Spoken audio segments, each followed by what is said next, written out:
Yeah. Okay. Yes, Lorraine? Yes. Okay. Before we begin our committee meeting tonight of February the 11th, 2019, a couple of announcements that I need to make for you, and that is council had an executive session on February the 6th, this past Tuesday, I think it was, to finalize the correction plan for Chief DeSanti. And the executive session that we just came out of was also was to interview a possible town manager candidate. So that's part of the Sunshine Law, that we let you know what we're doing in our executive session. The other thing is, I was told that there are some citizens here that wanted to make some comments about the police chief, and unfortunately, this is a committee night, and so all comments are reserved for items on the agenda. So the night when you can just make any statement you want about anything or bring up concerns to council is on our business night, which is our voting night, and that's the fourth Monday of each month. So any statements that you have that you want to mail to us, our contact information is all over the website. We'd be glad to have them. You're certainly welcome to come back. I don't want you to sit here for 2 hours at least and then not get an opportunity. But you certainly can make those comments in 2 weeks. What's the date of that? 25th. 25th. All right. All right. I think that's all I have. Zoning committee meeting? Call the order the zoning committee meeting for February 11th, 2019. First item on the agenda is the review of a subdivision application submitted by Salem Development Company for 3 single-family dwelling units to be known as the 10475 Grubbs Road plan of lots, located at 10475 Grubbs Road, which is approximately 400 feet north of the intersection of Canterwood Drive and Grubbs Road. Do you have something on this, Bruce? Yes, I do. I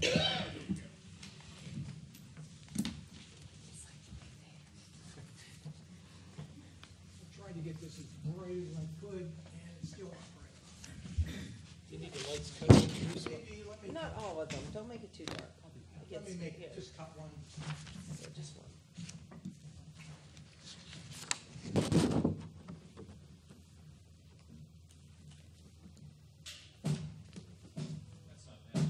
That's pretty good.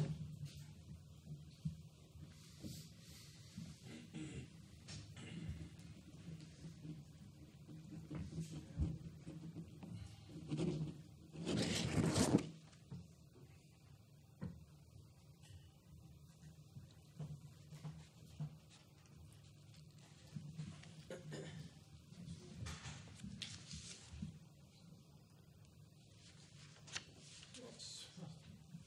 That's not you guys, is it? Doesn't look familiar. Yep.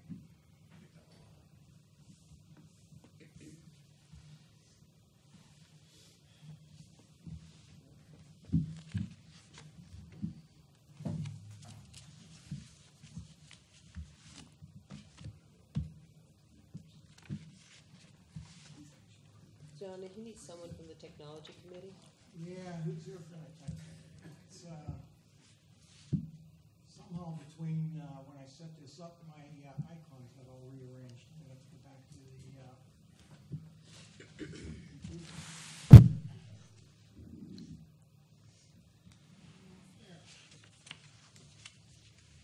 Good thing we have backups.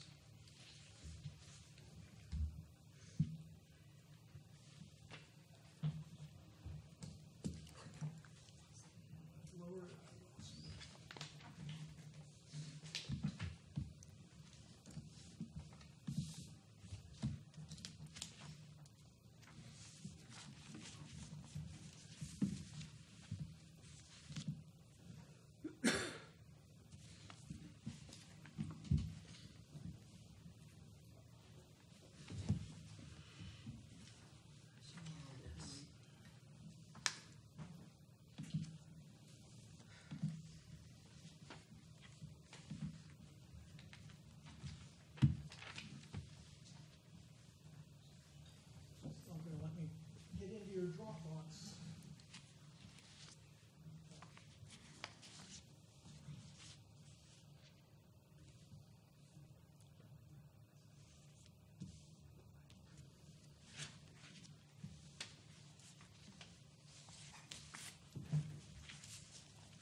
this is the original plan that was submitted to us. We've made some changes since then. And this is located on Grubbs Road. And does everybody know where the big white house is up on Grubbs Road if you get up into the flats? I don't know how else to decide. Gulf side is on the right, Canterwood's on the left. And if you keep going, you have Reineman Road. So there's a large house there which sits actually in the middle of the property. And the idea is to take that lot. Previously, we subdivided, we did a 6-lot subdivision with no building lots off the back of it. And the people that bought all those lots were protecting themselves from a future subdivision. Even though this is only a 3-lot subdivision, it could have been a 4-lot subdivision. Each one of the lots is a little over an acre. It meets all of our 100-foot lot line requirements. What we don't see on here is that they're going to put a sidewalk in, which is going to run somewhere through here. We're going to try to be, after talking to the developer, he's going to try to be cognizant of all the trees that are here and try to save some of the good trees. He is going to have cut in a driveway for 2 of the lots. He's going to have to cut in a new driveway. He's going to have to bring the utilities in, so some of the trees are going to have to go anyway. So he's going to try to save as many trees as possible.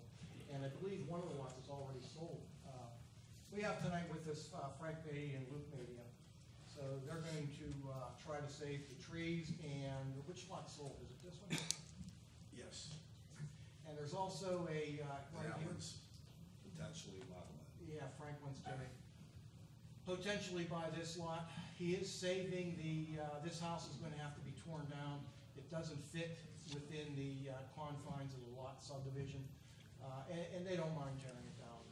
It needs a lot of work and probably won't match well with the style of houses they're going to build up Is here. this the white farmhouse with all the buildings, with It all the is- matching buildings? It is No, to no, the no. right of No, the white sorry. farmhouse. It's in the woods. Oh, in the It's woods, okay. One in the Yeah, woods. okay. It used to have a name like something farm. Yeah, I kind of remember that, yeah. It's So, painted but brick. anyways, this is staying here. It's going to be a accessory structure. There's a note on the new plan, so this is an accessory structure for the future house here. We have to put that note on there because you can't have an accessory structure without a house on it, so, but with the note on there, we feel okay with it. Stormwater is going to be individual sumps in the front. They have been calculated and meet the requirements for the town stormwater requirements. There is a brand new stormwater ordinance, and they did have to meet the new stormwater ordinance. They're the first ones to go through it. One of the things that they have yet to do, this is a requirement that anybody that's coming in for a new plan is going to have to notify all the adjoiners that they are building a plan that has best management practices. Best management practices are written within our stormwater ordinance, and that's what they're required to do. Everybody's required to do that. You don't have to do it when you're doing like an addition or something like that, but for a subdivision, even a 2-lot subdivision, you're going to have to do that. Notify all the neighbors. So he has yet to do that. We had to come up with a standard letter, and we sent that standard letter to the developer. We don't send the letters out, but we do need the cards that they were sent certified. And there was That'll an be done this week. Okay, and we will have those before this comes up for approval. There is an easement for each of the stormwater facilities, which will be in the front. And there's also a storm sewer easement, which comes down through here. It was calculated, there's a manhole, or a inlet right here. And the drains, the overflow drains, which are, again, they're restricted, so that there isn't additional stormwater going through at any one given moment. It's calculated so that we don't overflow the storm sewer. And that's about all I can tell you. Is this gonna be an easement is this a driveway for property over here? This is a utility easement. Oh, utility, okay. I couldn't tell if it was a driveway or what it Was was. that the overhead? Yes. Okay, That's the overhead utility. I see. I can't think of anything else. Frank, you have anything to say? Luke, you have anything to say? That's a pretty boring piece. No road. The houses are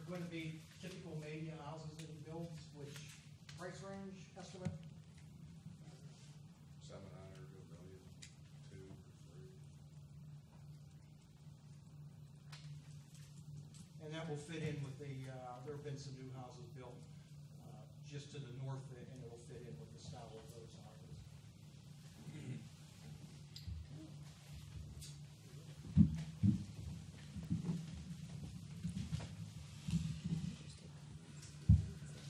Well, no, I do for each, I take, yeah, I take them for each piece, but are there any comments by anyone in council? Otherwise, it just gets too confusing. Any comments by anyone in the audience? Okay. Let's move on to, the next one is to review the public hearing on an ordinance tentatively identified as ordinance number 1484, an ordinance which would change the zoning district of a certain vacant property located on Ingermore Road, identified as lot and block number 945-J-52 in the town of McCandless from the C7 Office Building District to the R3 Townhouse and Garden Apartment District, and would amend the zoning map of the town of McCandless accordingly. This public hearing was held on January 28, 2019, and a vote has been scheduled for council's regular business meeting of February 25th, 2019. I don't believe we had any comments on this, did we? No, one gentleman was here, but he chose not to comment. Okay. So basically, this is, Mike, if you don't mind me taking this. I put up the parcel. This is the parcel. It's located as you pass under, if you're leaving here and passing under McKnight Road, and you look up to the left, there's been a large parcel there with a for sale sign, Dixon property. It's been for sale for quite some time. Back in the 1990s, town council chose to rezone that to C7, and for whatever reason, it never got built. I know in my time, we looked at rezoning it back to R6. In fact, we went through Oh, C7 is the office building. C7's office building. We looked at rezoning it to an R6 and went through a whole process, but the developer chose to withdraw it. He had a series of homes actually similar to what Vaughn's proposing here. And let me show you what those look like. So this is much more compatible with the surrounding area than the C7 would be. And this is much what the R6 would have looked like too. This is not going to be restricted to R6. Our R6 unit, our R6 zoning, we call it senior care. I keep saying we've got to change that. It's 55 and older, and I think some of us who might be that age don't agree with that terminology. So, at some point, we were going to have to change that terminology. So, how many units are there total? 26. 26 units through the whole thing, and it's double loaded. When we get into the site planning, again, this isn't necessarily what's going to be built there. It doesn't have to be. It's what they're proposing. It's probably going to be what they built, but as we get into site configuration and stormwater, they can move these things around. The only thing that's restrictive is that if we rezone it to R3, it has to be an R3 use, which is a townhouse use. So they'll have to get into a lot of the, this is going to be a key issue here is the grading, and they're going to have to do a lot of geotech. And stormwater, again, will be a key issue. And we had the public hearing on that. We didn't have any comments. Okay. Any comments from people in council? Any comments from the public? Okay, I did have one more comment, I'm sorry, I better bring this up now. This does not show, let me go back to this. This does not show, well, it does show. This little piece right here is a cul-de-sac, that is on the deed. It's a cul-de-sac that doesn't exist. This drawing comes from a PennDOT drawing that shows this being the property. When they do the rezoning, our exhibit is going to show this cutout, so I wanted to point out. So if anybody looks at it when we do the rezoning is going to have this cut out, unless they can show that they own that property. And so far they haven't been able to show that. Just wanted to make that part of the record. Okay, thank you, Bruce. Number 4 is. Hold on. Whoops, I didn't mean to do that. We got a hand up. Okay. I didn't mean to do that. Come on up. We'll get it back. Could you pull that back up? You bet. I'm trying. Which one did you want to see? The one with the little cutout that you were talking about with the cul-de-sac. It's John Harrison, 1473 Hedwig. Because of that cul-de-sac, that ends up even though it's a paper cul-de-sac, does that end up changing the build lines for the property? Because you have to have so much setback from that cul-de-sac if it's actually on the map as a cul-de-sac? That will be debatable because they could claim half of that cul-de-sac as being part of their property. Okay. But we'll have to decide that when they come in and show us what the thing is. That's a great question. But And it'll be 100 feet, it'll be 100 feet from here. They did, their original proposal did have the setback from here, and it was 100 feet, as I recall, Mike. No, that's the D district, and that's a Oh, I'm sorry, that's, okay. 35. Okay, so it didn't impact it won't impact it either way. I was thinking this was residential, but it's not. Okay. So you're saying if the cul-de-sac's there on paper, as a paper road, Yes. it doesn't affect the plan at all then? They can build right up to the edge of it, or does it go It'll off the still be- setbacks? It will, we'll have to see where that is. I think we'll have to see what the zoning is right here. We'll have to see what that zoning is, and that'll be part of our presentation. So it'll be 35 feet. If it's D, it's 35 feet. Okay, if it's what you're zoning it to, if it's not D, and it's It's Part either- of- It's either D or C7 right now. okay, and if it was C7, what would the setback be then? If it's C7, it's gonna end up being R3. Because when we rezoned it, if we rezoned it, and I don't have the map with me, if we were in the other room, I could look to see what it is. If it was, I've seen that recently. I'm not sure what it would be, but Okay. it'll probably be 35 feet. But it could potentially affect It could. the build lines of the Yeah, the other property. thing it could affect is grading. They could make a case that they own half of it. Okay. But again, even if you own it, if it's It's still. it's still, If it's a different zoning, it has to be set back according to the setbacks, yeah. okay. All right, thanks. I was thinking it was, Joe, I'm sorry, No, I it's was okay. thinking it was an R, but it is a D. Okay, The reason I thought it was an R is because it's a house, okay. the house is over here. Thanks for All right, having me. Anyone else? Next item on the agenda is a review of the public hearing on an ordinance tentatively identified as ordinance 1485. An ordinance of the town of McCandless, Allegheny County, Pennsylvania, zoning certain properties abutting Corporate Drive in the town of McCandless, identified as lot and block numbers 715-L-234, 715-L-207, 715-L-150, 715L-137, 715L-110, 715R-25, 715L-248, from C5 Commercial Residential District to C6 Industrial District, and amending the zoning map of the town of McCandless, accordingly amending the planning and zoning code to provide zoning regulations for medical marijuana facilities, including medical marijuana academic clinic research centers to be permitted as a conditional use in the I industrial district, dispensaries to be permitted as a conditional use in RC residential commercial districts, the C3 highway commercial district, and the C4 regional shopping district, and grower processors to be permitted as a conditional use in the C6 light industrial district, amending the planning and zoning code to provide amended zoning regulations for personal storage establishment facilities, and to relocate regulations concerning undefined and other land uses, and repealing and replacing Article 1337, Part 13 of the codified ordinances of the town of McCandless in its entirety. This public hearing was held on January 28th, and a vote has been scheduled for a county regular business meeting of February 25th, 2019. At the public hearing, I don't remember any comments on this either. No, again, we had a group of people, they were related to Vincentian, and I talked to them about it. They didn't have any concerns after we spoke, but it is across the street from Vincentian.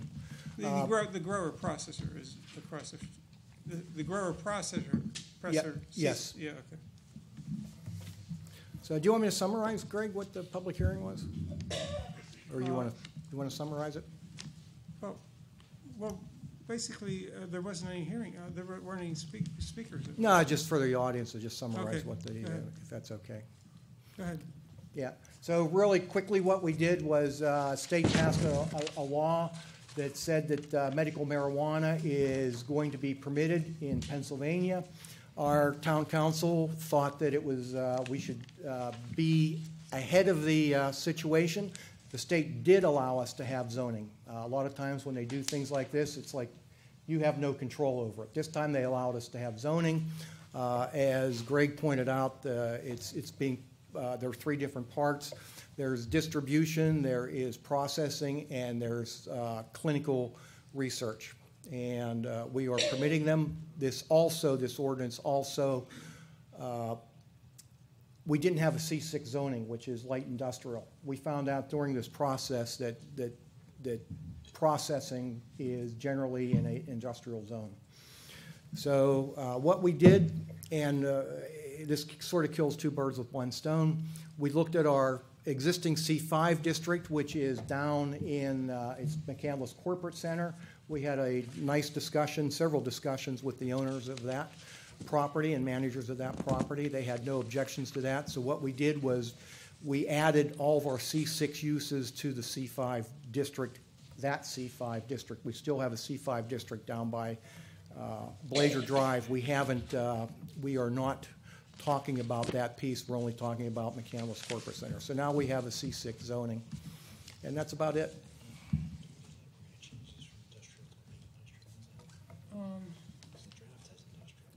Draft has industrial, yeah. It's and- supposed to be light industrial. It's light Yeah, industrial, yeah. I've corrected that every time it's been brought before us. It's still that way? It's supposed to be light. Yes, it is light. I'm sorry I didn't hear that comment. It is light industrial. It's not heavy industrial. Because the current C6 is identified as industrial, but as part of this process, we're making that change. Right, and all the uses that we had in the C6 ordinance were light industrial uses. We have a lot of restrictions on industrial, which makes it light industrial. I think the current C6 is a light industrial. It's called industrial though, but it has light industrial uses. So I think we're just adding this act sort of late in the game, just to clarify that it's between the light industrial district rather than Okay. clear code works. Yeah. like There was that. supposed to be a difference in them, so we wanted to make sure that it was Correct. clear Eh, on what right. we wanted to So do, we right? just gotta make sure we have that draft updated. It's in the ordinance, I believe. I don't think it. Did we not put it in the No, I ordinance? don't think it is. That's why I keep saying we gotta change that. Okay. But, yes, It's still industrial ordinance. it is. Yeah. Okay. We'll get that fixed up. Thank you. Oh, I see. Any additional comments on this matter? Yeah, John?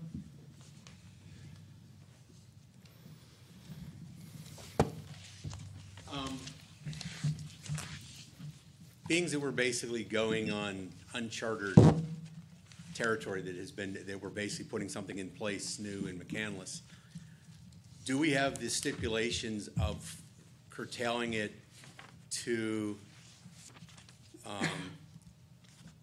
odors and gases being output from these facilities? I know of a facility that's in Seattle, Washington, that's built in a light industrial area, but I can tell you when you walk out of the building, you instantly smell the odors of the marijuana. That is one of the criteria that we have in our zoning ordinance as exists. That's what makes it a light industrial district. Okay. Is that there are no odors to be coming from the building. Okay, so if there are, what happens? Then we would have to take some sort of zoning action to prevent that from happening. Okay, because part of the byproduct of the processing is the outgassing and odors of that. So unless you have some super state-of-the-art filtering process that's in place, you're going to have that. And it depends on which way the wind blows when you're at this facility that I've been at. Oh, yeah. And depending on, some days you don't smell at all. Now, the name of the facility is called Skunk Works. So Yeah, figure let out me- what it let me There you just- go. let one me goes just- in hand with the other. So that's why I'm asking is if we are putting something in place, can we be sure that, one, the sister house that's across the street, the retirement village that's across the street, the people that have houses in the neighborhood, I personally would not want to be living there and having to deal with those odors and dealing with other problems. So is there a way of us putting something in place Wait, that prevents that? Yeah, in 1337.01, under purpose, it says, in the last line, last sentence, it says, "Permitted light industrial uses shall be completely within buildings and shall not involve processes generating smoke, fumes, odor, dust, noise, or vibrations in an amount noticeable outside the building." Okay, well, if that's the case, that's not part of the processing the stuff. It's basically a greenhouse that's inside a building. You cannot see it. It's done with hydroponics. Artificial sun that's causing them to be able to grow. But when they go, part of the processing, because it's considered a process, one of the things that's in there is a processing facility. So if it's a processing facility, it will be producing byproduct. So that's my question is, do we have something in place that basically protects the community from those odors and smells? All that would be evaluated before they came. This isn't just done. They would still have to, all those plans, they would have to permit all that. They would have to So make let's put- sure they complied with all that before we approved Okay, anything. so putting something in place while we're writing this new ordinance doesn't help us at all now? It's in place. Okay. That's what Greg just read. Okay, And it's also a conditional use, so they have to go through a public hearing before they can do anything. And that's one of the things, although it's not a condition that we have written in here, it is a condition of the ordinance. okay, So that's what Greg was just reading. all right, thanks. Sure. Anyone else? Okay. Let's see now. Next page is, next item is discuss notification of a public hearing tentatively scheduled on March 25th, 2019 regarding a proposed change to the C5 ordinance to amend Part 13 of the Town of McCandless Planning and Zoning Code to provide for greater flexibility in the use and development of land in a C5 commercial residential district and to allow personal care homes as a permitted use in the C5 commercial residential district to be conditioned upon approval of the town engineers.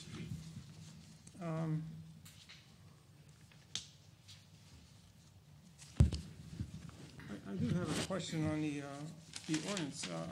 The ordinance itself, I'm looking at page 3. At the top, which is under H on page 2, maximum building height. And one says 45 feet for a building, and I apologize for not catching it at the planning commission meeting, but 45 feet for a business, for a building with a roof pitched of not more than 5 vertical inches for every 12 horizontal inches, a 5/12 inch roof pitch. And then number 2 is 55 feet for a building with a roof pitch greater than 5 vertical inches for every 12 horizontal inches, and then a 5/12 roof pitch. I'm a little bit confused. Both roof pitches are the same. And how do you measure that roof pitch? Isn't both measurements the same? The Roof pitch is measured, yeah, I know roof pitch is measured. oh, okay, I thought that was your But, question. well, go ahead, explain. Okay, so roof pitch is measured like this, for example. So, and there are several different roof pitches. And so what we were attempting to do here is to make this look more residential. But a typical residential for a house like I have is a 412 or a 512. You get into some of the more architecturally designed. You get the steeper pitches. They go from anywhere from 612 to 1212. You see a lot of houses with a 1212 pitch. And they look pretty good, but they also raise the height of the roof. So the purpose of this was, and what it says is if it's 512 or less, then it can be 45 feet. If it's more than 512, then it could be 55 feet. Okay, so you measure the whole building the same way. Correct. Okay, I was getting confused. I thought you were trying to measure, and I couldn't really see where there were different measurements. It's all based on the pitch. It's measured the same way, but it's different pitches that cause it to change. And again, the idea was to encourage a steeper pitch, and minimize flat roofs. Okay. Any questions by council? Any questions by anyone in the audience? Okay, and the next item, the final item, Before we leave that one, can I just make sure that everyone's on the same page? So the way this is set up now is that this ordinance as written will be set for a public hearing at the business meeting in March. yeah, So, essentially what we'll be doing then, unless there's any other comments or changes from council, is Bruce will, sometime in the next week, be submitting this document to the county for review. And essentially, once that's done, this is gonna be our draft document. It's gonna be ultimately voted up or down after the public hearing.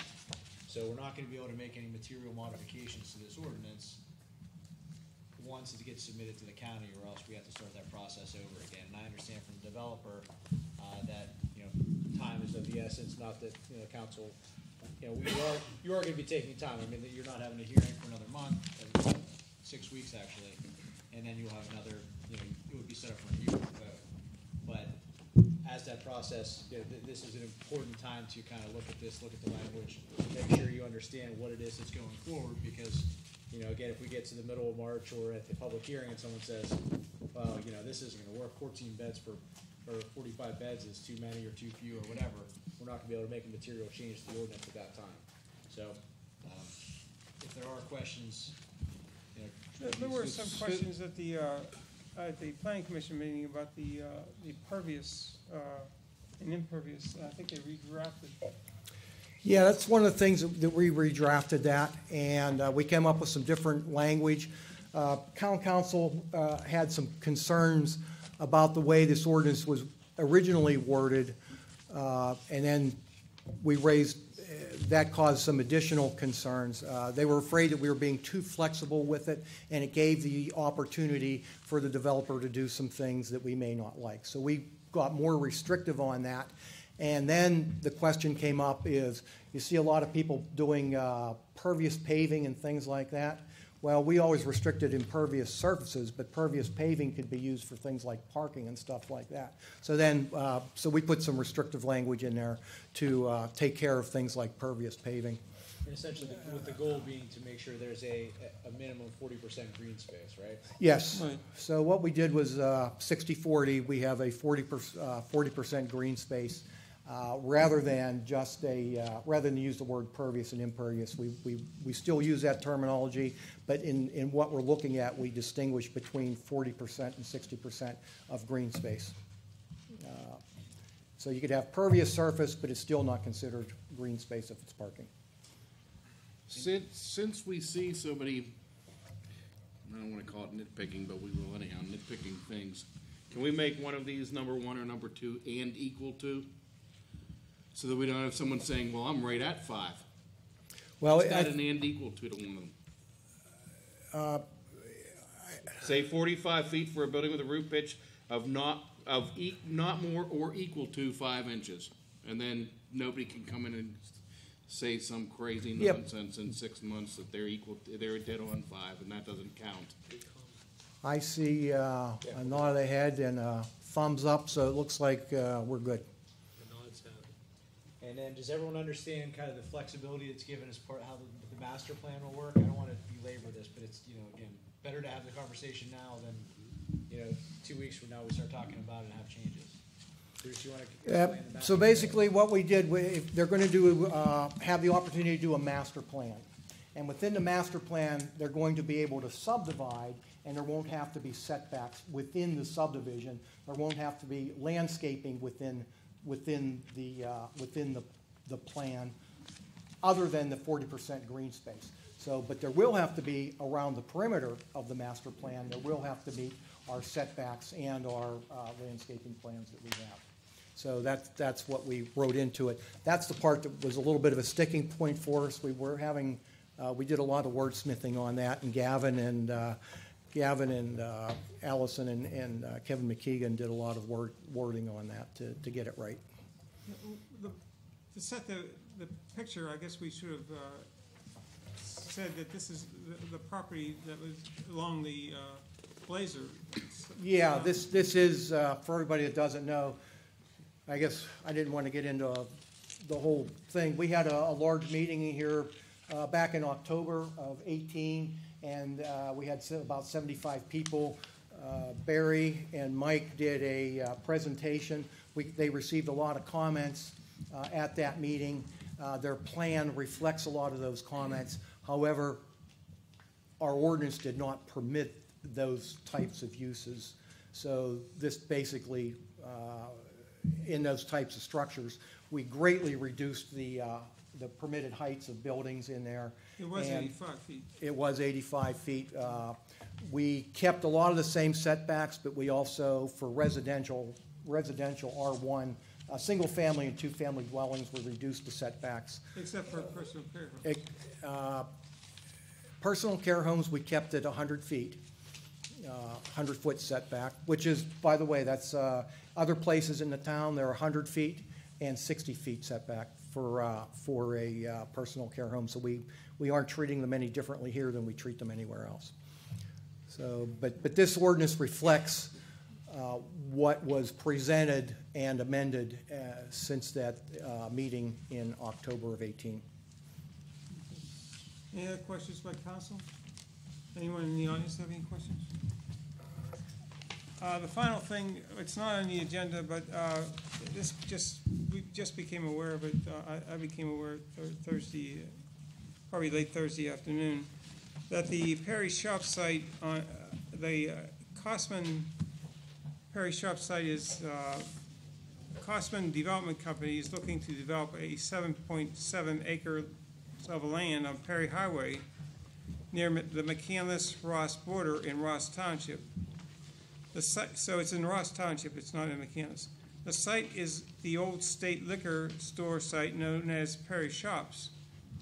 It is zoned C1, but the developer is seeking conditional use approval to allow 124-unit apartment building, private recreation facility, and a restaurant in the development.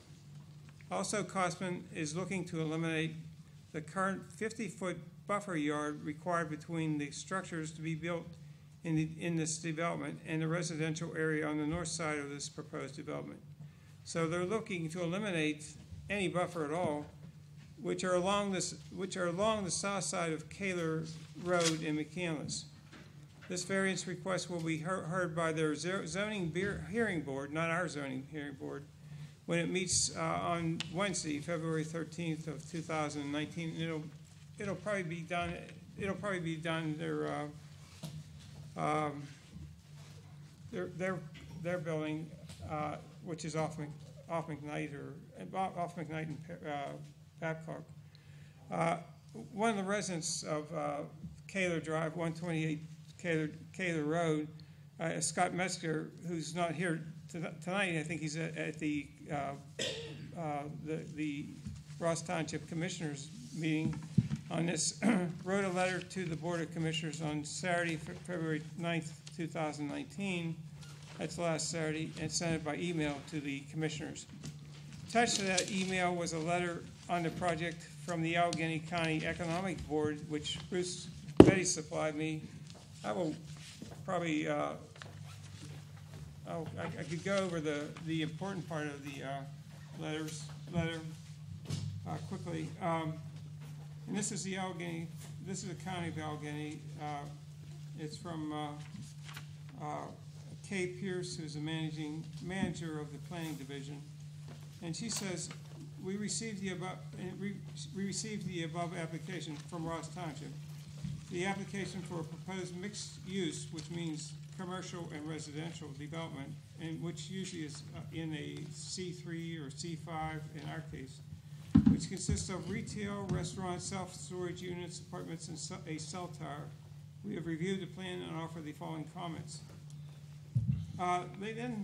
She then goes into a lot of stormwater stuff that Gertie's Run is a major blueprint stream that crosses through the easterly end of the site, flowing from north to south.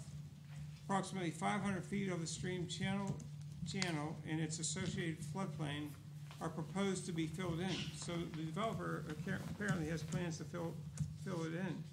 The stream is shown as a piped and relocated eastwardly to a median between two parking lots. The 124 apartment units and cell tower would be built where the stream valley is now. This is not consistent with 2018 Allegheny County Act 167 Stormwater Management Plan, which calls for a preservation of natural hydrologic regimes in order to mitigate flooding and improve water quality. The county law also requires a minimum 35-foot setback from the streams with an upstream contributing watershed of 10 acres or more. We have not received a copy of the town's plan yet, so there's still township might have more stringent requirements. In any case, protecting the existing stream from development is critical. Flooding in the Gertie's Run watershed has caused significant repeated damage downstream. Millville is a notable example. Although the township's 215, that's the township of Ross, of 2015 comprehensive plan states that there has been no significant flooding since 2007. In 2018, flooding again caused significant damage in Millville. And then it says filling the stream valley and piping the stream could also cause problems upstream in McCandless Township, which the site abuts along the northerly boundary. And then she goes on to list the other concerns, but it seems like this project, it's being decided now by the commissioners in this, and there's a variance hearing for certain variances that have been requested on Wednesday. Again, the Ross Township variance. So while our citizens cannot speak, just like citizens outside of McCandless cannot speak in our meetings, McCandless citizens cannot speak in their meetings, but you can still write letters to them and their contact information, so you can still have your voice be heard. So yeah, unless it's a conditional use, and it did list it as a conditional use, but they still would not allow people to speak. And I told one fellow to go up there and at least make his presence known, and that he was there to speak, because it seems like since it's a quasi-judicial proceeding, a conditional use hearing, not allowing them to speak when they're an affected party would probably violate the due process. So he could preserve his rights that way. Mr. Chairman, just a brief follow-up. Late today, I managed to connect with the manager in Ross, Doug Sample, and he made it clear that McCandless residents who abut this property would be entitled to speak at the zoning hearing board. Yeah, I know that. Wednesday night. Right. Also, I asked him if he was aware of the stormwater implications that the county pointed out, and his response was that the approval tonight is a preliminary approval that under the Ross Code does not include a stormwater approval. I told him that I registered our concerns about it having a significant impact on the town, and that we'd like to pursue this further. Okay, good.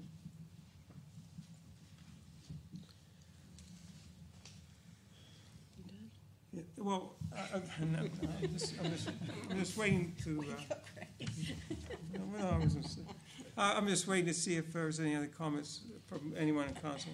Mr. Chairman, just a question on that. Is there any ability for the town of McCandless to provide any relief for these residents in the event it appears that they're being aggrieved in some way here? When they go for the variance, which is on Wednesday, and they lose, they could appeal to common police court and take their case to the common police court. I'm not sure. Could we send an official letter from the council or from the town of McCandless stating our concerns? Well, I think the individual residents' concerns are greater than ours, except for the stormwater.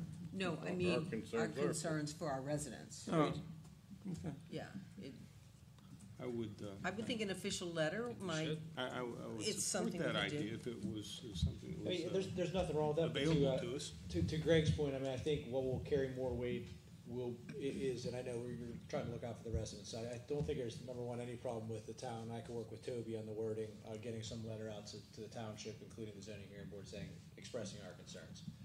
But to Greg's point, it is crucial that any interested parties do actually appear and have themselves be heard.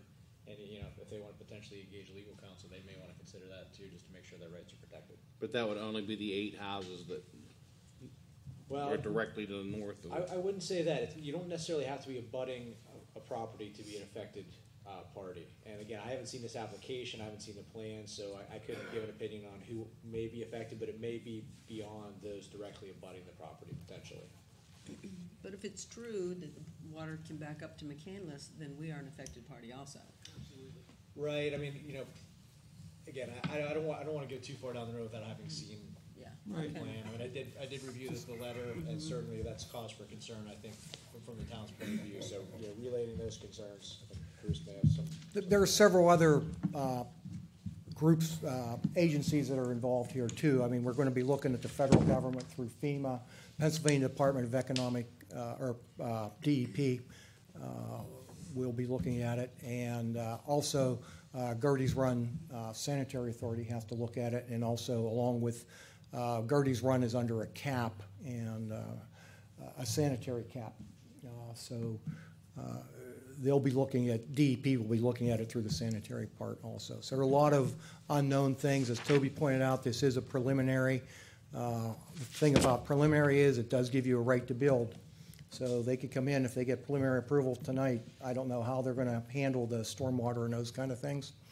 That gives you a right to start grading and do all those other kind of things, unless there's some special regulation that they have that would prevent that. But that's the purpose of a preliminary plan approval. And there's one other thing that I did not mention. It's that there's the plan shows 2 proposed two-way access drives that are about 30 feet apart. These 2 access drives will create a 5-point intersection with Perry Highway, Old Perry Highway, and Lee Avenue. So it's they're saying a safety concern notwithstanding, Perry Highway is a state road, and the applicant would need to obtain highway occupancy permit from PennDOT. So that's another hurdle there. Yes, thanks for pointing that out. And do we know when the conditional use hearing occurred? It's today. It's I not. thought it was up for a vote tonight. It was worded as a vote tonight. Oh, vote. Yes, and I don't know when they had the hearing. Tonight's a vote on the preliminary plan. And the conditional use according to the agenda. Right, because generally, always a conditional use requires a public hearing, and I just wasn't sure if that had occurred. I mean, if they're planning to vote on it, it must have occurred previously, or maybe it's just the way they do their agenda. Maybe it is tonight and they're voting on it immediately afterwards. I'm not sure, but That's a possibility. I haven't seen the agenda. Do we like the idea of a letter? I think it Can't would- hurt, but They should be on notice. I think it would also be nice to put in there that we would always consider including them in any zoning things that touch the borders, and we would appreciate the same heads up when something's coming up. do we have any protections in place that we could even legally pursue I mean, if the town owned property that was arguably affected, you know, we might have standing. But again, offhand, there's usually not much an adjoining municipality can do directly.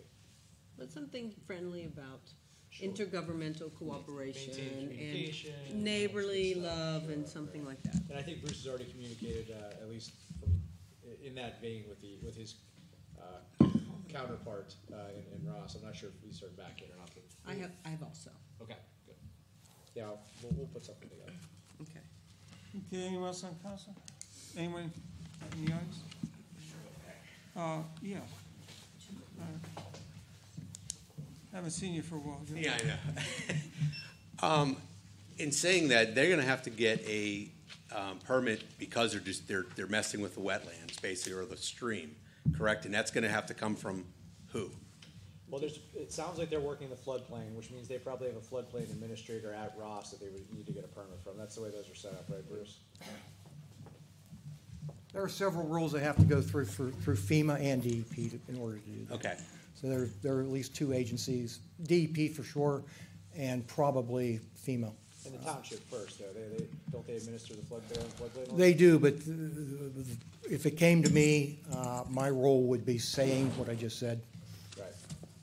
Okay, so so reaching out to like the Mike Turzais, who is our state representative, who is tied to those parties in Harrisburg, would be a positive thing to do to try and deter it or not. If I may, if there would be some sort of, we would detect some sort of lack of response by PADEP. The DEP and the Army Corps of Engineers, as well, FEMA, and the Allegheny Conservation District. There's actually a total of 4 agencies that would probably take a look at this, and they are, if we would sense in any way that they're not being zealous as they always seem to be, I think then that's when you would invoke the state legislator, and if it's federal, the federal folks would be our congressman or senator. So ultimately, they're gonna have to get, from what I've heard tonight then, Well, let me summarize. The Yep. County Conservation District acts on behalf of PADEP. If it's Okay. something more complicated than DEP will then say, okay, Conservation District, we're stepping in. And then, as Bruce said, FEMA is going to have to give an approval for the floodplain, and it's possible that the size of the stream and so forth could have Army Corps of Engineers ramifications where they'd have to okay it too. So it's just going to depend on what they're ultimately going to try to do here. I mean, we're hearing things like enclosing Gertie's Run, so it's right, very which substantial. we've not had any flooding in the last 12 months in McCandless, Yeah, which is, again, so them saying that in their statement that they've had no flooding, they may not have seen it there, but we do know what happened to Millvale, which is where Gertie's Run runs into. So by restraining it does not help the situation at all. I would encourage you to send those comments to Ross. Okay. We have no control over Okay. any of this. All right, thanks. And we still, just to understand, John, we still haven't seen a plan, so I'm basing my comments on what the county letter said. Right, okay. So the county really has approved or has not approved, or are they just given their guidelines saying, Yeah, they don't go thumbs up or thumbs down. They just say, we reviewed it and here's issues that we see. okay, so if nobody listens to their issues that they found, Then it goes to these regulatory agencies. Okay. That Bruce and Toby. Because of the potential impact on the town, backing water up, we will be monitoring it. okay, We've already notified our engineer, and as long as we have the institutional memory, we're going to count on you to be coming to a meeting here and telling us, And hey, remember when Bruce and Toby and Gavin said this?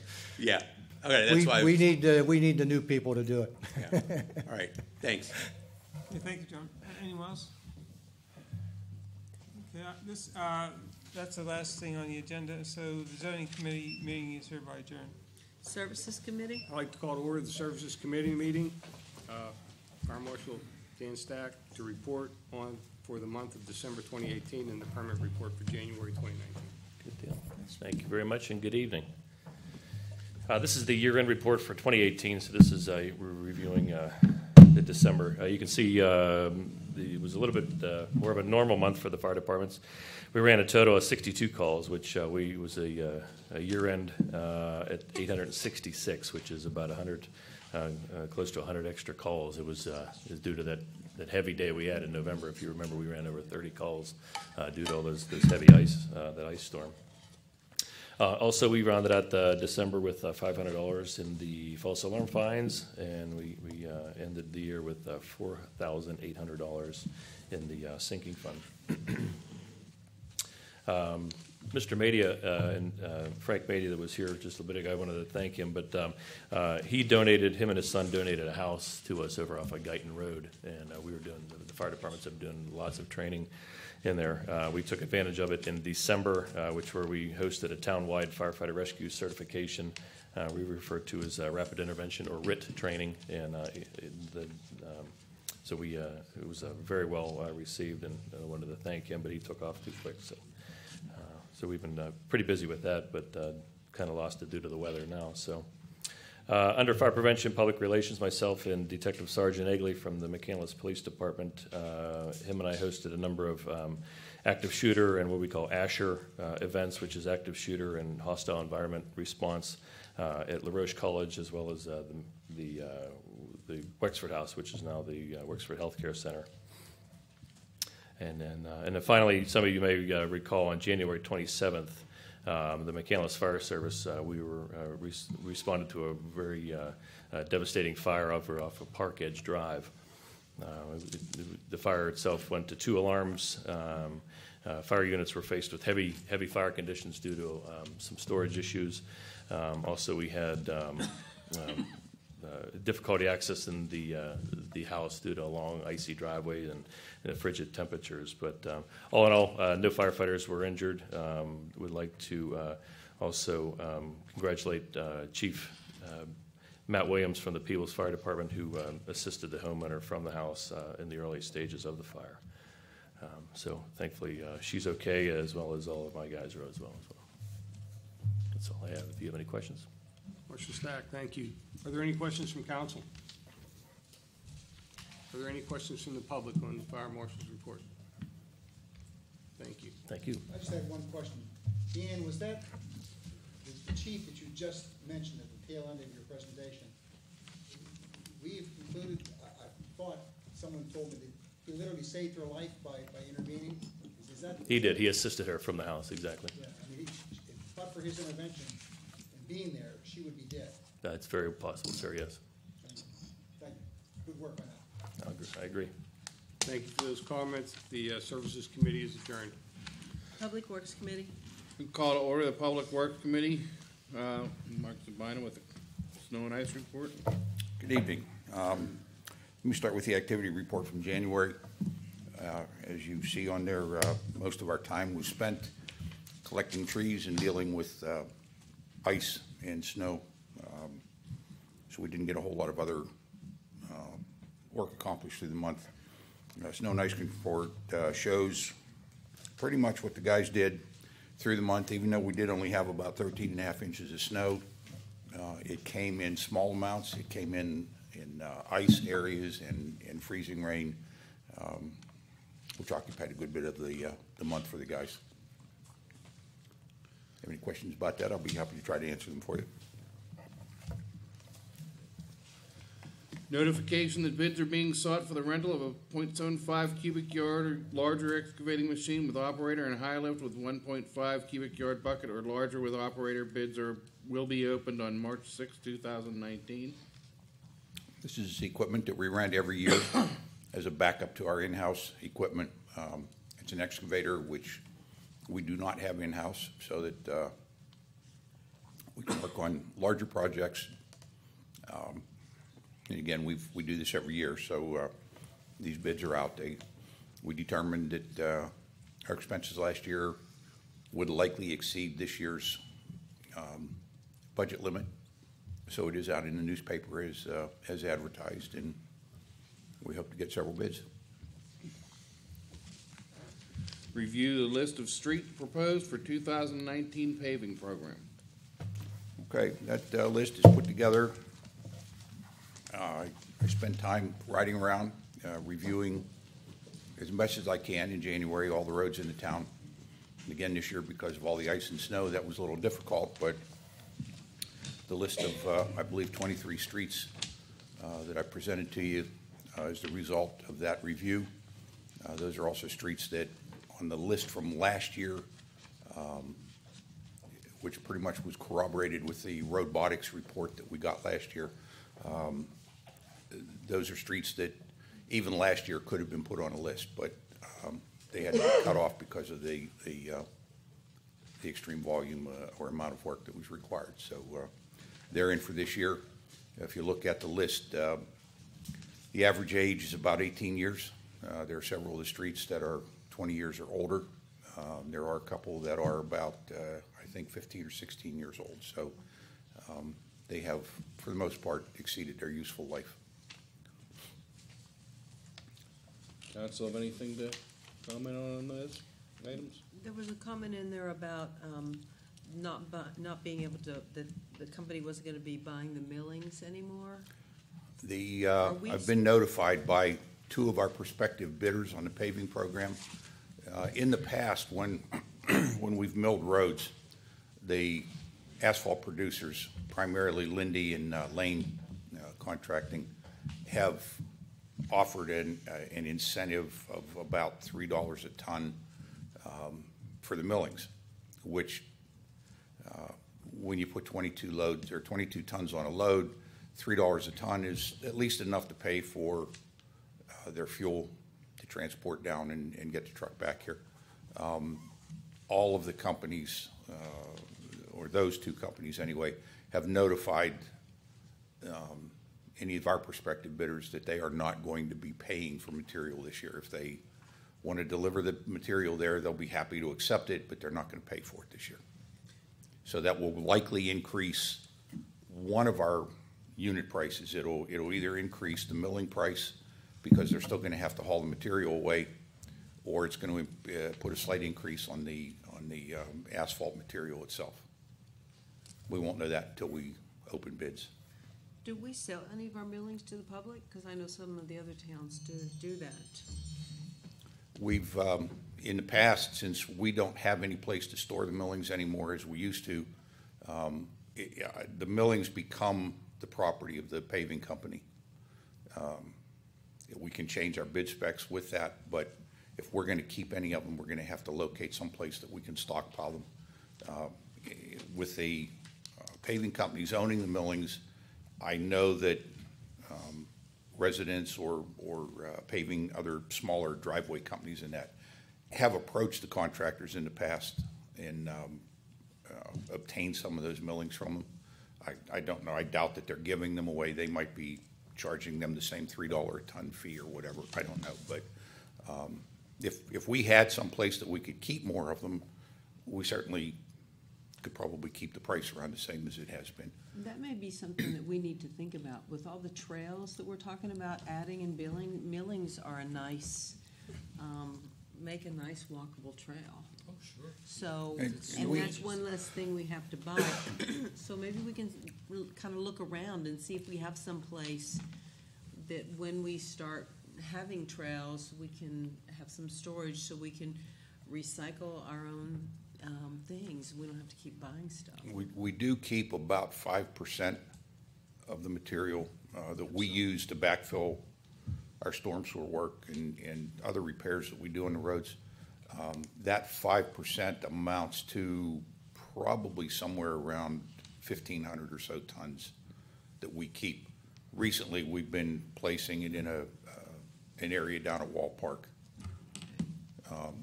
It's just not big enough to hold more than that. Well, we had additional storage space in the back before we did our floodplain analysis, where we had to take out some of the area of storage. It was great to have those because we have used them for trails ourselves, sure, Right, and that's shared what I them with the mean. school district. Yeah. But we have a small area, and yeah, I think it'd be good to. We have a couple of ideas we ought to explore. Yeah, okay. I think you were also looking on some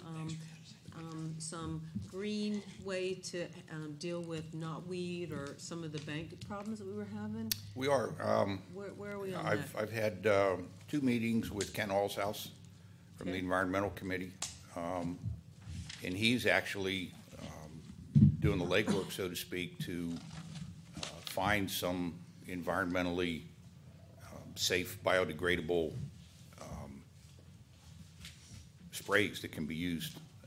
And he, when I met with him about maybe a month ago for the second time, he had some stuff that he thought was really promising that he's researching, and he's going to get back to me. Okay. Okay, good. We're also, our glass situation is changing with our recycling, as you well know. I noticed on a website from another town that they actually have a different site that people could bring their glass to. Do you know anything about that? The only thing I know in that direction, the Allegheny County, up near the swimming pool, has a number of recycling bins, dumpsters, whatever you want to call them. They used to have one up there that they would accept glass. That's been removed. I don't really know of anybody that's come up with any creative ideas right now for trying to recycle glass because there's no market for it. So, how much sand do we use per year? Mortar sand, a couple hundred, or not a couple hundred, about 100 tons at the most. And what about, say, paving or so? I did look into glass in paving, and nobody in the area has the equipment needed as of yet to try to include it in the material. Apparently the glass, it's a process of grinding or crushing the glass down to a very fine powder. Nobody has the ability yet to do that. Yeah, it looks to me like a minimum machine would be somewhere in the 65,000 range, but that would be a very minimum machine. Because I have looked at it, I think the main problem would be finding space, and I do think we need to look through the COG more than McCandless to do something like that, because we need multiple. Anything from the COG about glass? We did talk about that. We're still discussing it a little bit. I sent a general message about it to Toby, but we did discuss it, but fairly good length at the COG meeting on the 24th, I believe it was. Either the 24th or the 26th. We're certainly looking into it, and that seems to be, to me, the best way to start looking into this is figuring out whether we or the COG can eventually get some sort of a machine that will crush the glass, but the biggest question is where. Where do we put that? MIDA. A likely candidate would be up at in North Park by the mulch pile. We have a 9-acre lease. That's something to explore with the COG. And that's empty now? No, it's not empty. It's there's some serious leaf storage going on up there, but there just might be some capacity. That should be explored. I think there's some. When you say serious leaf storage, how much could that be? An acre of it, or? Ooh, Mark, what do you think? How many acres of leaves are up there from us and eight or nine other communities? That site's probably 2/3 to 3/4 full of leaves. Which leaves an acre or two, possibly. Yeah, it doesn't leave much. I Glass think I'm just the problem would more than likely be, of course, you can purchase the equipment to crush it, but you need to have a market for it. PennDOT right now in the asphalt specs does not have an additive to put crushed glass in. So it would have to go, because we use liquid fuels for our paving program, we have to meet PennDOT specs for the material. So there would have to be a change in the PennDOT specifications that would allow the use of crushed glass in place of other fine aggregates in the material. There are two other fronts. One of them is Michael Hauling. I think that is a singular, Michael Hauling. They're in Reserve Township. They are taking glass for the very zealous glass recyclers to make sure the glass is recycled there. You just have to separate it by brown, green, and clear, like the old days when we used to have to do that separation. They're taking that as on a trial basis into April, and they hope to continue that. They have also have a recycling operation in Baldwin, but that's kind of a trek. We dare not cross the rivers, right? But also, we're all looking into, the managers at our committee meeting, Steve, we're looking into modifying our regulations. I'm looking as to how I can do that, if I have the ability to do that, to allow our glass to be picked up as trash, so that then the hauler will take it to the landfill and they will tumble it, and they intend to use it for. Yeah, we did talk about that They too. intend to use it for cover as an alternate to dirt, because glass becomes sand after a while. Right, these crushers actually makes it sand anyhow. That's right. They even use it on the, some of them have, you can buy small ones for a beach, and on the beach, crush your own glass right on the beach and toss the sand into the, where people walk. It's that safe. I've bought recycled glass and put it in my garden, colored recycled glass that was just tumbled. It was beautiful, you know. There are whole walkways made with that. There's a way to use this. We just Right. have to, We just need the have space get to it. We just have to get process it it and- going. Right. That's right. Okay, thank you. Mr. Chairman, quick question for Mark. Mark, you mentioned that some of the roads on the road program slipped on from last year. I remember last year we had to push Reichel Road ahead of Blazer Drive because of the need. Have we had to slip any roads back this year that should be on the paving schedule? No. Are we missing any? No, the only road right now that's questionable is Arcadia Drive again.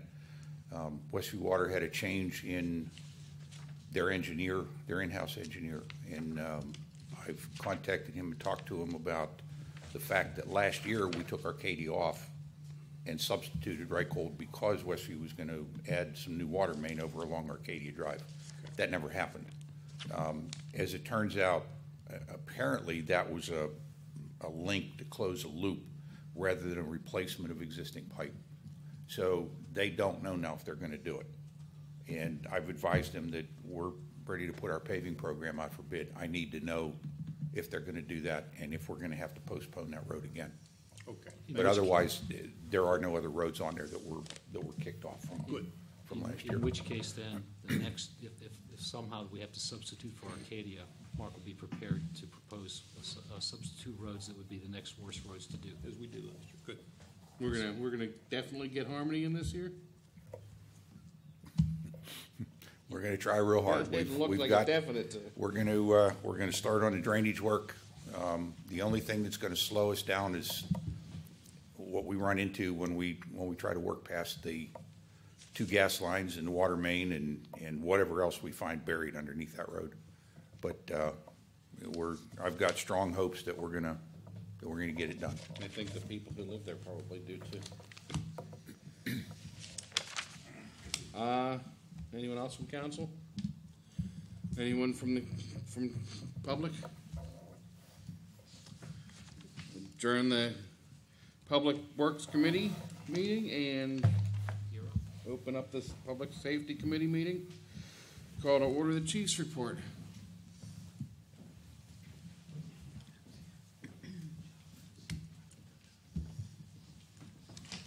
Good evening. First, I'd like to take this opportunity to maybe personally thank Town Council for giving me the opportunity to serve this community in the capacity of acting chief. As you're all well aware, it's been a tumultuous time over the last several months with internal affairs with our PD. And I also wanted to take an opportunity to acknowledge Lieutenant Donald O'Connor, who you all know recently retired. He very nobly served as our interim chief during that this trying time for the police. And I say this because you may not often have a chance to hear from those of us within the department who see the courage it takes to lead that police department. And he certainly did wonders down there. I also wanted to say that being the father of 6, I have a deep devotion to the importance of keeping our community safe and positive. And I want to thank you guys again for trusting me to keep this town safe. I can assure you I'm both committed and eager to serve the town of McCandless in any capacity needed. So thank you folks again for this opportunity. And just wanted to say that. This might be my only opportunity to say that. So during the month of January, a few items of note for the police department. Our department responded to a call for an unknown disturbance. Upon arrival, my officers found a male resident on Chapel Court. He appeared to be out of control. He was hallucinating and clearly needed some medical attention. Our medics responded, and upon trying to determine what may have caused his behavior, numerous suspicious items were observed throughout his home, which indicated a possible lab for controlled substances. One of my officers obtained a search warrant. We contacted the Pennsylvania State Police, their clandestine lab response team. They were summoned. They assisted us in processing the scene. And once the results are obtained from that Pennsylvania State Police, from their crime lab, the male, we will charge him accordingly. So it would appear at this point that we had a clandestine lab in the town. But it's now shut down. Also in January, we had a house fire, as Fire Marshal Stack said, over on Park Edge Drive. It resulted in a total loss of the residents. And the People's Fire Department, Chief Matt Williams, rescued a woman. The police department rescued 14 dogs. They were placed in temporary shelter with the assistance of the Pennsylvania State Dog Warden, Steve Steer. So we appreciate his assistance, and thanks to the fire department, they're top notch. Lastly, I have our canine officer, Sergeant Madden, and his partner Joy. They did a locker sniff at North Allegheny Senior High and at the Barrow Center as well. They were assisted by Ross Police Canine, Northern Regional, and the Sharpsburg Police Canine. Several alerts of possible contraband were discovered. And the school usually takes it from there, and if they need us further, then they come back to us. That's what I got. You guys probably have the monthly statistics. Do you have any questions about any of this? I actually haven't seen an official number on the dogs lost at that Parkwood fire, or Park Edge fire. 4? 5? Was it 4 or 5? We found 4, Mr. Mertz. Yeah, I've heard 4 and 5, and I never saw the official number. Yeah, 4 is the number that Dan and I both know of. So unfortunately, we didn't get them all, but So there were 17 dogs in that house. 18, right? 20. Okay, so we had 17 rescued. Oh, I saw less than that. 13 there. Yeah, my notes said 14. 14, yeah. In any case, quite a few rescued. We had a few casualties, unfortunately. Any other questions?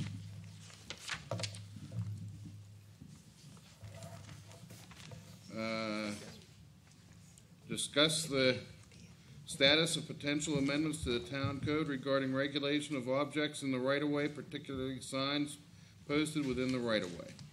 Mr. Acting Chairman, report's brief. The subcommittee formed by President Zachary will be meeting on Thursday to discuss this matter. Any other comments from council? Any comments from the public?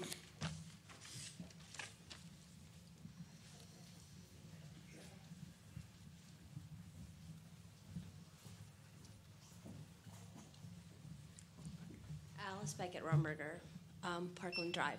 I just want to make a comment because I haven't been here in a few meetings, but the officer who spoke, Officer Hawk and Officer Joy, came to Hosack Elementary in October, and I wanted to express my deep appreciation for the officers and the K-9 officer to come to our elementary school, Hosack Elementary School, to do a presentation about the school resource officer, and they took their time out in the evening meeting. And I think that it's important in this time that, you know, we appreciate what our public servants do for us. So I appreciate your leadership here, and I appreciate the leadership of the police department for them to come. And it was a really good and informative meeting. We look forward to having them come to our school again. I'm the president of the Hosack Parent Faculty Association. Thanks. Thank you for your comment. Any other public comment? I'll adjourn the Public Safety Committee meeting. Call to order the Finance Personnel Committee meeting. Number 1, presentation pertaining to the establishment of a technology advisory committee as discussed in the Implementable Comprehensive Plan Steering Committee meeting. Our presenter is Deanna Alfonsi.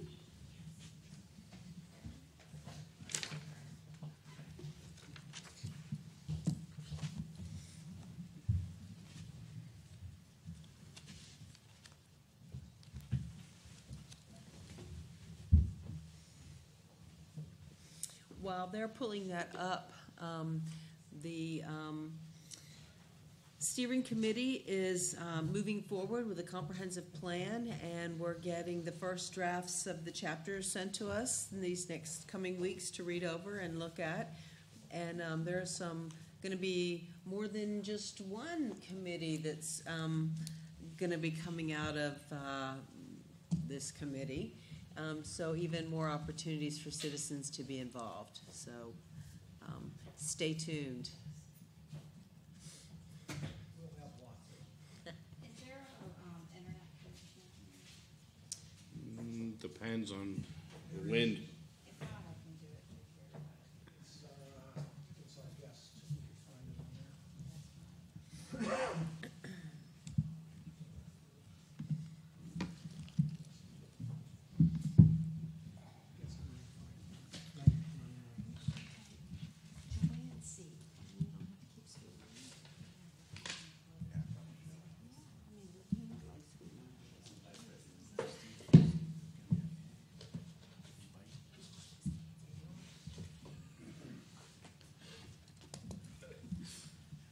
Just saying.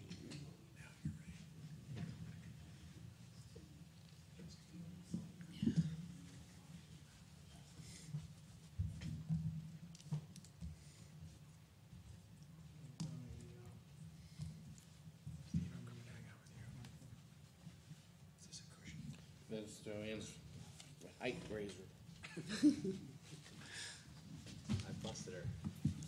You could look like you're about 6'3" if you're listening to that.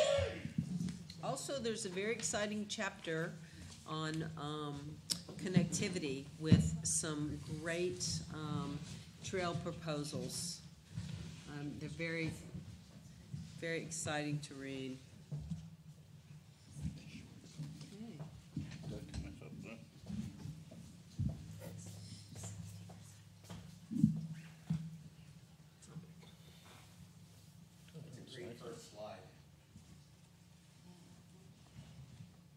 So this is an online version that's not letting me do the typical, it closed and might take me here.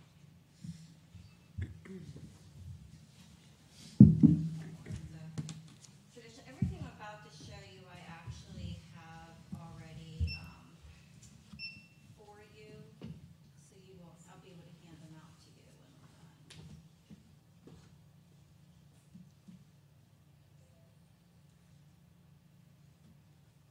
Okay, there we go. So I'm here to talk to you tonight. My name is Deanna Alfonsi, and I'm here to talk to you tonight about how McCandless addresses technology in the town.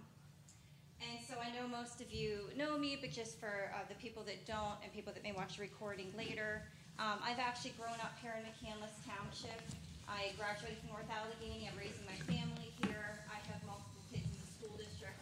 My small business is based here, and I'm currently serving on the steering committee for the Implementable Comprehensive Plan and on the Environmental Advisory Committee. And so you may wonder, what does this have to do with any tech background and why I'm talking to you about tech tonight? So quick overview. I've been passionately interested in technology since I was a child. I self-taught myself to write my first computer program at 9. My father owned a computer company in the North Hills that we served, and I used to work for him. He was also the network engineer for the East Coast for IBM, so I just grew up around computers. And then for my own business, I handle all my technological needs, like building websites, setting up e-commerce. And in fact, I'm so passionate about it that I started pursuing courses myself last fall, and I'm currently in an immersive program to do computer coding and programming. So that's just a little bit of my journey when it comes to technology. And what led me to this presentation was actually when I was preparing for the interview to become on this steering committee, I was reviewing the 2005 comprehensive plan, and it actually really impressed me as far as the detail goes. It's actually quite eye-opening to see how much goes into taking care of the town. But one of the things that struck me, surprised me, was that there was no mention of technology at all whatsoever. And one of the quotes in there was, the migration of single people and young families in the working age group will help to sustain an increase in the population. We do have a rising senior population, as we know, but it's also important to complement that with attracting working single people and young families so that we can keep the town thriving for generations to come. And one of the ways that we could do that is by properly addressing the technology component in our community planning. So some of the needs, what I did was I talked with a group, and a lot of them contributed some ideas as far as what would the town need to consider with technology needs. Now, I want to make it clear, I'm not suggesting, thank you, I'm not suggesting that we would need to implement every single one of these things, but I am suggesting that these are the types of things we want to start thinking about. So, first of all, having faster and more effective communication, especially with emergencies and inclement weather, missing children, things like that. We do a Savvy Citizen, but if somebody's not necessarily signed up for it, they won't necessarily get that particular piece of communication. But there may be things we can put in place with technology to improve that system. We also have incoming 5G technology, and what this means is a significant increase in cell towers, and there are multiple issues that we need to think about with this, such as how could it potentially affect public health, aesthetics, and even the ability for local municipalities to have a say in if and where these towers go. Security is a big issue on multiple levels, of course, when it comes to technology. So it could be something like making sure people don't vote on surveys more than once, having a secure measure of doing that. Protecting sensitive information from disclosure or loss or alteration. We have a lot of residents, of course, that are having smart devices in their homes, smart doorbells, something that gives you the ability to turn off and on appliances. But with that comes vulnerability. Someone can hack that and get into our home.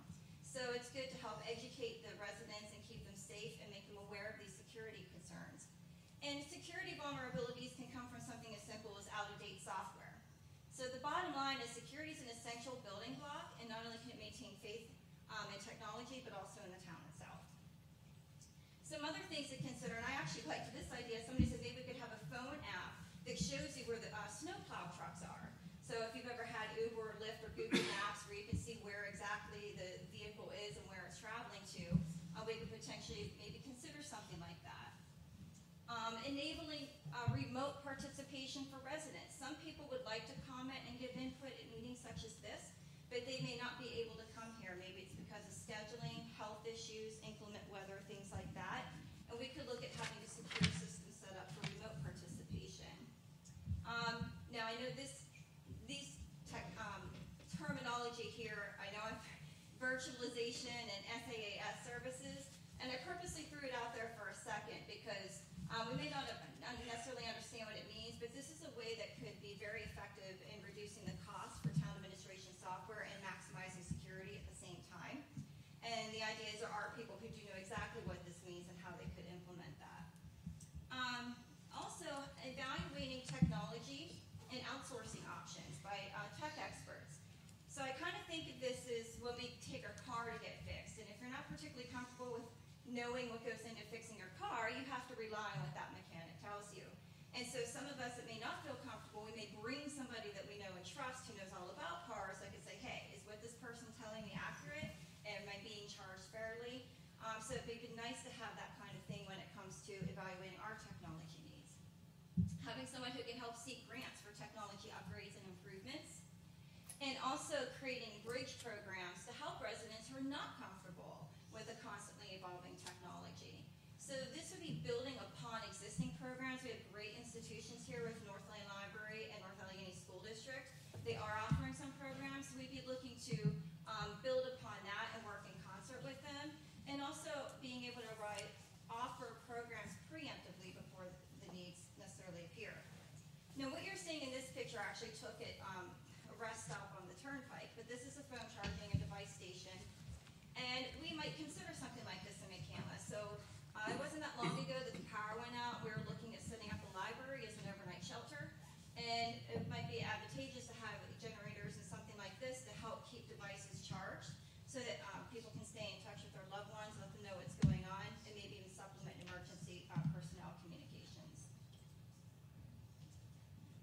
then we can also consider things like having Wi-Fi hotspots throughout the town for the benefit of the residents, working with organizations like the Pittsburgh Technology Council to stay abreast of changing technology.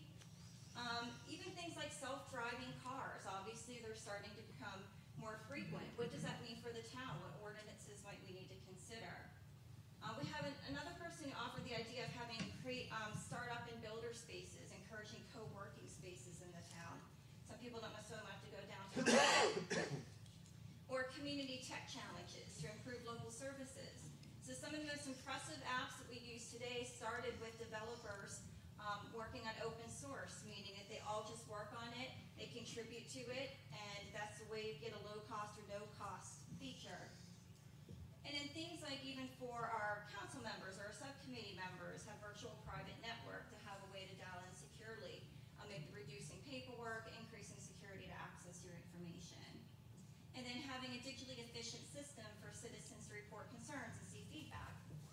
So if there's clogged plumbing, flooding, infrastructure issues, things like that. So there's a lot that I threw out there, but the only point in doing that is just to get our brains going, or what are the different things that we need to consider when it comes to our town and technology. And my point on this slide here is the future of technology is not as far away as you might think, right? So having mostly driverless cars, virtual shopping. When I say that, I don't mean just shopping online, I mean virtual reality shopping. Walmart's already looking to develop that, where you basically wear the headphones and you feel like you're in the store and you're picking things off the shelf and putting them in your cart, but you're in your living room. Cashier-free stores, integrated biotech, having a chip under your skin that gives feedback as far as your health and what's going on inside your body. Artificial intelligence, and even things like delivery drones. So Amazon's already experimenting. You can order something in a couple hours at your own and drop it off to your house. Not right. So these are things that will, and remember our plan, our steering committee is looking at a plan that looks at 10 years from now. And these are things that are already starting now, and in 10 years could be part of our daily lives. So, what's the suggested solution to all of these things? So why I'm here tonight is to suggest that we consider forming a technology advisory committee. And I guess the initial vision for this is pretty much modeled after the environmental advisory committee. So basically we could potentially have one person represent each ward. I do think it'd be very important to have both tech experts and non-tech people working together on this committee. I think that's very important to keep the projects relatable, user-friendly, and ensure buy-in from the community. It would be ideal to have someone on the committee who could write and apply for grants if possible, and it could meet potentially once a month like the EAC. So the main function of this would be to help the town of McCandless anticipate, prepare for, and protect from when needed the very quickly ever-evolving technological developments. So this committee would help optimize security, maximize cost efficiency, and provide guidance to the town so that administration, residents, and businesses can reduce anxiety, enjoy the benefits of technology to its fullest. And some of the roles of this could be beginning with a benchmark comparison to see what other towns are doing. I do think that this would be one of the first paving the way, but I did find out recently Cranberry's also doing things in this area, so they could be a nice model to start with. Having planned assessments at regular intervals, perhaps annually. They can help advise as far as budgetary needs go when considering our technology, and interacting with our police, fire, and EMT departments regarding their tech needs as well. So as the saying goes, you don't know what you don't know, and this is especially true when it comes to technology. But the good news is that as council members, you yourselves don't necessarily need to be experts, but I do think it's important that we as a town have a built-in structure of people like you to help keep us in the know. And this idea actually has a lot of traction and community support.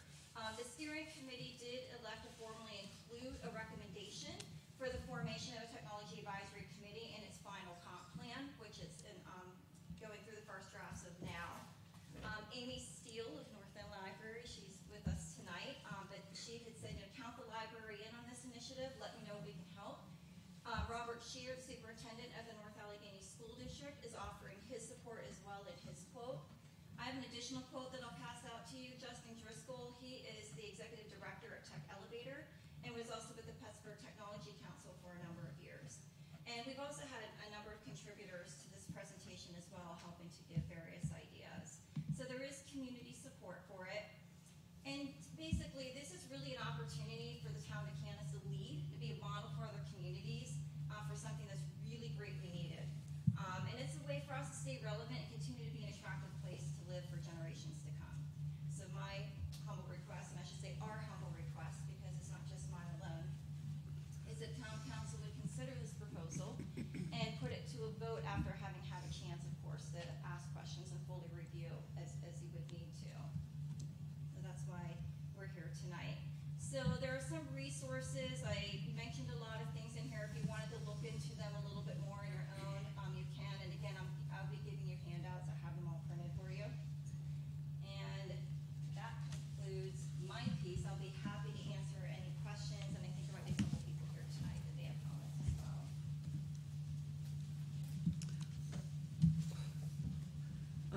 I would like to read something that's from the town charter, actually, in section 202. Is it called II? It says part of the specific duties of the municipality, and it lists 9 of them. And the second one is to encourage and enable maximum citizen participation in the business and affairs of the town. You know, we've really been trying to do that with our transparency, and this, to me, idea which I support. I'm horrible in technology, so I feel scared. But I think with people who know what they're doing leading us, that maybe we could, you know, do something. The third one is to establish and maintain appropriate procedures for communicating effectively with the town residents on issues of public interest and for responding properly and effectively to inquiries and complaints of residents. Seems to me that this could also be a way. I spent today sending some suggestions to John and Toby about our website to address some of these things, but it seems like Technology Committee could also help in that area. Are there any other comments or questions from council? I just have one question, if you want. Nice presentation, by the way. What do you perceive as the action item that would be before council? Just the establishment of that new committee? Is that essentially what you would want to see happen? Correct. Not a lot of detail, but just set forth and. I don't know what you mean by not a lot of detail. Well, I mean, you're not looking for something that would comprehend all the details in your presentation. You're saying. No, and the purpose of those was just to give an idea. When we say, well, what would a technology advisory committee do? Well, here's a lot of places that they could start. And the idea would be that as this group got together and started exploring, they're going to come up with their own list of action items and what needs to be addressed. I understand. Thank you. So we have to decide if this is something that we are interested in pursuing. And if council gives the nod to that, then I would charge Deanna with working with some, I set up the EAC. I'd be glad to work with her, but if somebody else wants to, that's fine, to maybe put together a written proposal with some details and then put that before council. So I'm looking to see if council says, yeah, go ahead and put something together and then submit it, and then we can work out some details, or no, we aren't interested. So, Madam President, it sounds like this is part and parcel to the comprehensive planning process. Do we have an estimate of when that comprehensive plan will be presented to us, and we could, address these things, not piecemeal, but I don't, but holistically? August is what I think. It seems like what I heard in my mind. Was August about right when they think? I'd like, if I may address that question, that whole thing has there are a lot of implications for that question, whether you knew it or not. Just give us a month. Okay. Yeah, I think we're looking at, we'd like to have a public hearing in June or July. Adoption is going to take some time, so the public hearing, you'll have it before June or July. Okay. And I wanted to clarify, and that's something that they have in a draft right now as well. And my understanding is what I presented to you tonight will probably be a much more detailed version. I think that's my impression. Some other people on the committee with me as well. It'll be a general recommendation, but this is a more detailed version of what that means. When we did the EAC, it took us, you'd think it'd be quick. It took us almost 8 months to get that through council and started, and then the interviewing, and so it does take a while. So, I mean, I'm for letting Deanna start now on this, but I mean, what, it's. Oh, can we vote at this meeting? Well, I was just thinking we could get a nod for her to start putting some things together for us that we can look at. I mean, I just don't want to sidestep the steering committee for the comprehensive planning process, and that's all. I just want to make sure that we respect the steering committee's work and not start cherry picking their ideas. That's all I was suggesting. Yeah, that's part of one of the implications is this is not, we picked, I think, 4 major items that we're working on. This isn't one of the major items, it is one of the other items. That doesn't preclude council from moving ahead with any of the items. Kim mentioned earlier the trails and all that. We can keep moving ahead with trails even though we haven't finalized any of that in our comp plan. So we don't want the comp plan to slow people down from doing what they want to do. We can still move ahead. Oh, thanks for that clarification. I had no objections. This is a great idea. I just was trying to show deference to the whole committee doing it, but thank you. No objections. Can she start putting together something for us to start looking at? And As far as I'm concerned, you can. yes? Yes. Okay. Thank you. Any comments from any citizens? We got it. Paul Heckman, 380 Mohican. I would just like to say, I really do think this is a vital and necessary step for the town to take at this point in time, because as Deanna said, this stuff is moving at virtually exponential rates for how it's going forward. And when we're looking at that 10-year window, things are going to change rapidly, especially if there's no controls, just as we're talking about with marijuana, processing plants and research and how that affects the community. These things, as you read about where this is going, is mind-boggling, and some of the consequences of that are both very positive but can be very negative. So I applaud the council for having the foresight to consider doing this and to let some of the townspeople that are both interested and knowledgeable work on that to see what we can do to help the town. Thank you.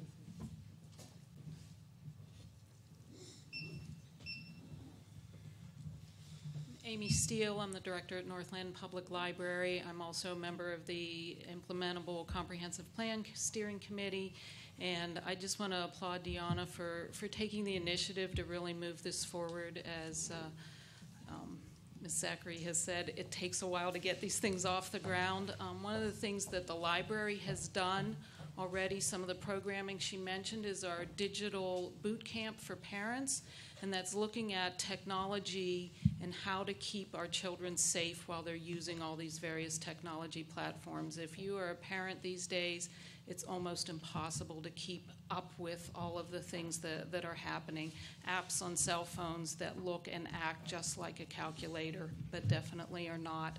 And as we've done those programs, we've gotten excellent feedback. We've brought in speakers from the state police, the Attorney General's office, Common Sense Media, but we also found we had senior citizens coming to these programs because they don't feel safe and comfortable using that technology. So it's very important to address these issues for a wide range of the population. So I do applaud council for looking into this and trying to get as much out in front of it as we can at this point. So thank you very much.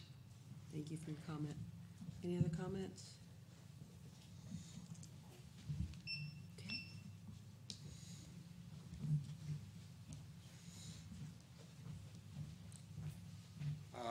Mike Pasternak from Concord Drive.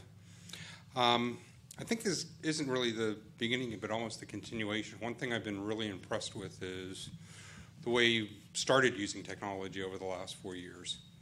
In a lot of ways, I kind of see this as the continuance of that. Being able to put, a lot of work on the website, the meetings, making all the information available. And I kind of look at the committee as being a way to expand the use of technology to other areas and seeing where it can be applied.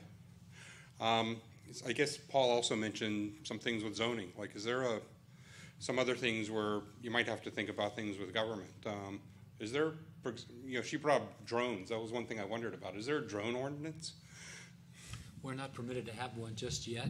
We'll be superseded likely by either the federal government or the state government, but it's been talked about. But I could see it getting involved in some governmental things like that. Sure. But thanks.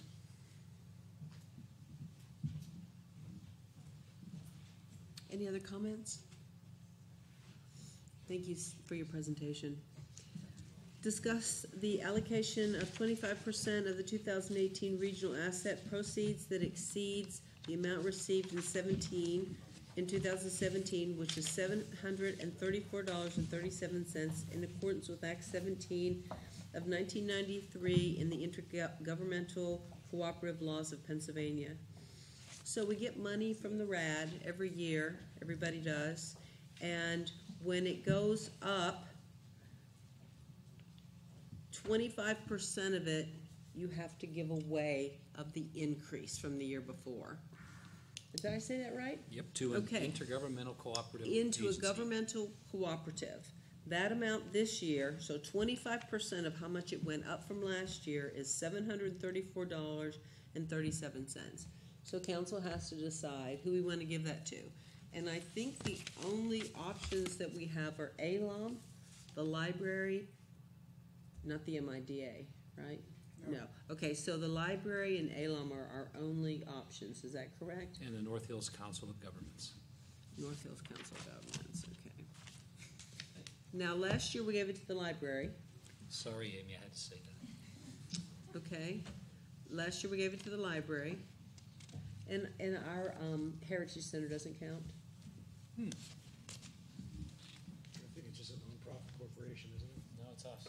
It's a local government, but they're it's technically us. Yeah. So no, I would say no. Even though our doors are open to anybody, but. Do we want to discuss who we want to give the money to this year? I mean, now? Since Amy came out tonight.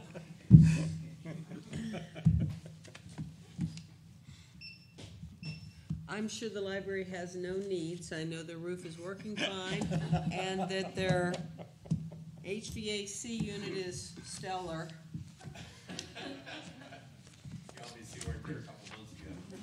That was my facetious voice. You could buy some extension cords for this. Yeah. It's not a lot of money, but I would be fine with giving it to the library. They seem to really have some need right now. I would agree with that. Okay. Can we put that on for a motion for next? Yes, ma'am. Okay, done. Review check listing number 2 dated January 10th, 2019 through February 6th, 2019, totaling $961,453.87 as submitted to each member of council and posted on the bulletin board and the town website. This is all the money that we spend. I wish we could keep that money for our own HVAC system, which is costing us a fortune. Did anyone have any questions about the bills? Okay, anyone any citizens have any questions about the bills? Okay, hearing none, we will move on. Please, everyone, get in your reservation to Marie if you're going to ALUM. I think that's all the conferences that I have right now. If I may, this is something that's close to your heart. We have almost, I think we have 41 folks coming to our first ever. Oh, is that right? Okay. Yeah, so it's 41. that's a nice turnout of the Okay. 50-some that could attend, and everybody that can't attend is away or something like that, so it's a very nice turnout. The The RSVP date's passed. it's today, Yeah. but just I I wanted you thought to it was know the that- sixth. I thought it was the sixth. It was the sixth, but we could continue to add if we have some people that have We have a plans. little, we have a okay. little grace period, but I think we're pretty much accounted for. But I just wanted you to know that the Okay, turnout okay. is very nice. All right, good, excellent. And this is just a little something that we put together to show appreciation for the service and the hard work that all of our committees do. So just, and a chance for people to kind of get together and get to know each other and understand a little more about what all the committees do. We've done public comment as we've gone through. I think that's, who's the co-chair for recreation? To your left. Bill, I'm sorry, what? call to order the recreation committee. What do you want me to do? What, she's not here. Here.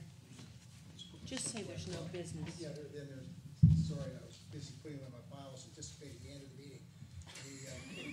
We're anticipating you're ending it, but just in case. I will not delay it any further.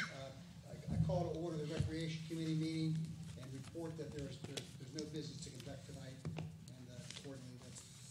May I make a comment? Unless there is. Well, I'm sorry, if there is a comment, yeah. There is.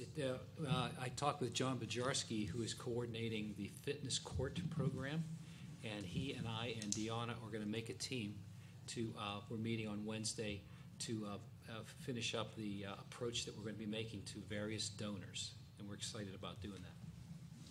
We can't wait for the report on that. Yes, ma'am. Anything else? Anyone else?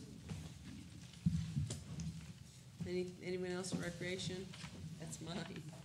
Thank you, Mr. Chairman. I close the meeting, Recreation Committee meeting. Meeting's adjourned.